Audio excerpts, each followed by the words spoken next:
Hey guys, well I'm back. Another day. Pretty good one for me. I got a package. This package contains the two books I'm going to need for my upcoming online class. A book for Anthropology 100 and Astronomy 101. Now, asked a bunch of my friends online and Facebook and everything and said, so what do you recommend? Buy it, rent it? How should I go about doing this? Everybody pretty much said rent it. And after researching it and looking at the prices of everything, I can understand why they did, because holy crap, 150 bucks for a book? But I guess I shouldn't be really that surprised, because some of the books I use for work, the ASTMs and International Code Council and that kind of stuff, you can be looking at probably close to $300, $400, maybe even $500 a book, depending on what it is. I know some of the AASHTO stuff, the stuff we use in our lab, that gets pretty pricey, and we only have like 1 or 2 copies of it, if any. So, all right, well, here goes. I'm gonna open up the box and see what we got. And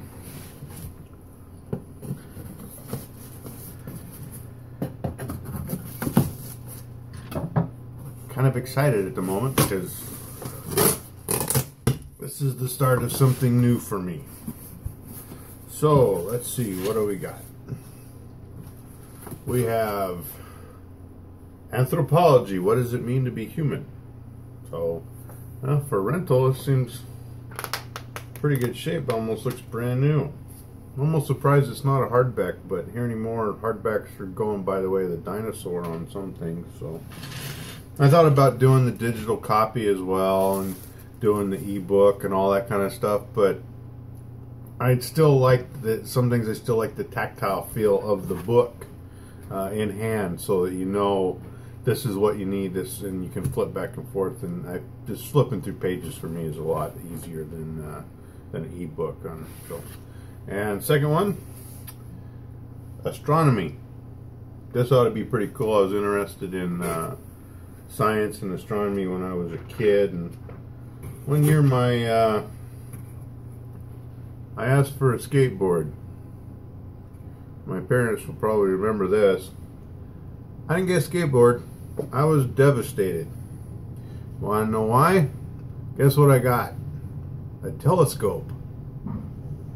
When you compare a telescope to a skateboard, there's really no comparison at all. Though I did get a lot of use and fun out of the telescope. Just wasn't a skateboard. Go figure. So,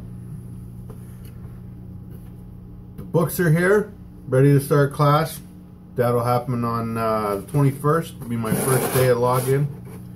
Now I'm just waiting on the VA to process all the paperwork, and they've already paid for the classes. And unfortunately, since I only did 34 of the 36-month requirement after the events of 9/11 in the military, I only qualified for 90%. So essentially, I get 90%, they pay 90% of the tuition. So this quarter, out of my own pocket, I'm going to have to pay 85 bucks. Now I know there's a lot of people out there who are going to school and everything, and 85 bucks, that's all you have to pay? Yeah, that's all I have to pay. So it's a trade-off, in my opinion. I still get the rest of the 9/11, post 9/11 GI Bill benefits, as far as, since I'm not going, I'm going online this quarter, I get partial of the housing allowance that they offer. I'm only going to be getting $900 of the $1,000 a year book stipend. So really, I can't complain at all, because basically everything's being paid for.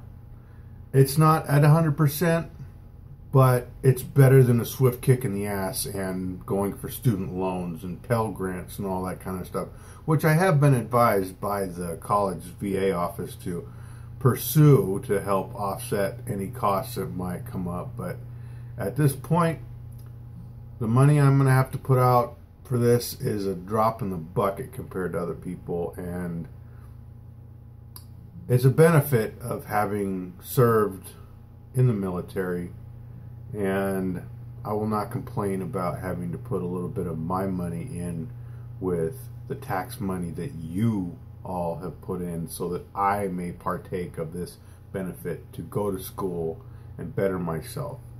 It is something that I feel is one of the greatest gifts that the American people, the United States government, can give to a service member as a thank you for their service.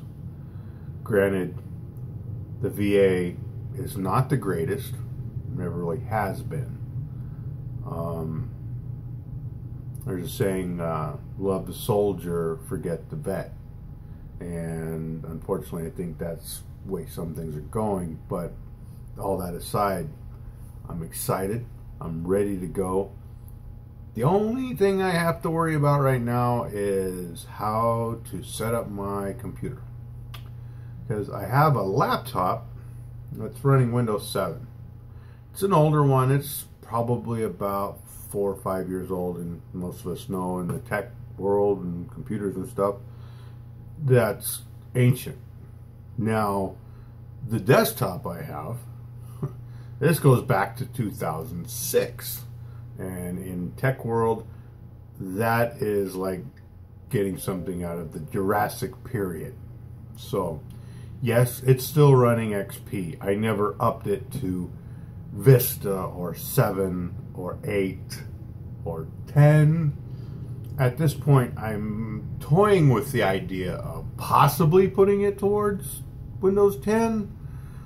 But the more I think about it and the more I research it, the motherboard's almost 10 years old, and unfortunately even modern electronics have a shelf life, and I'm debating on whether or not I just want to buy a tower, because I have two pretty good monitors. I mean, they're not great, they're just 19-inch monitors, flat screens. They're cool. They're not 1080p or any of that kind of stuff. Maybe one day I'll get one of those, but that's in the future. So all I have to replace is the tower, and even at that, I should be able to probably pull the optical drives out and the hard drive, because the hard drive is only like 3 or 4 years old, because the other one decided it wanted to start clicking and clacking when it shouldn't have been clicking and clacking, so I had to replace it. So on that, I'm still up in the air. I haven't decided yet. I could go with just going off my laptop and everything, but I think I might just try and go with a new system, but I haven't decided yet. I got to sit down with my wife and we got to figure out what we're going to do and how we're going to do it. But I think it probably would be a good idea to bring my system into the 21st century, so to speak, on new processor, new motherboard, and new power supply that won't fry unexpectedly and do a massive data dump on whatever I got in there. So, but to save on that, handy dandy little zip drives, save everything offline. And I know I have friends that say, do cloud, do this, do that, do that. I'll get to it, but right now I'm taking the baby steps, one at a time. So, got that done. The books are here. I'm ready to go on that front, get everything set up, and be ready to go to class on Monday. To me, it's actually kind of scary. I'm going back to school. When I was in school, all I could think about was getting out of school by any means methods possible, including going out of state on a Friday to a mall somewhere in Idaho. It was fun until I got home. So, but that's all for me for right now. So look forward to seeing you on the next one. You guys have a good one. Talk to you later. Have fun. Bye.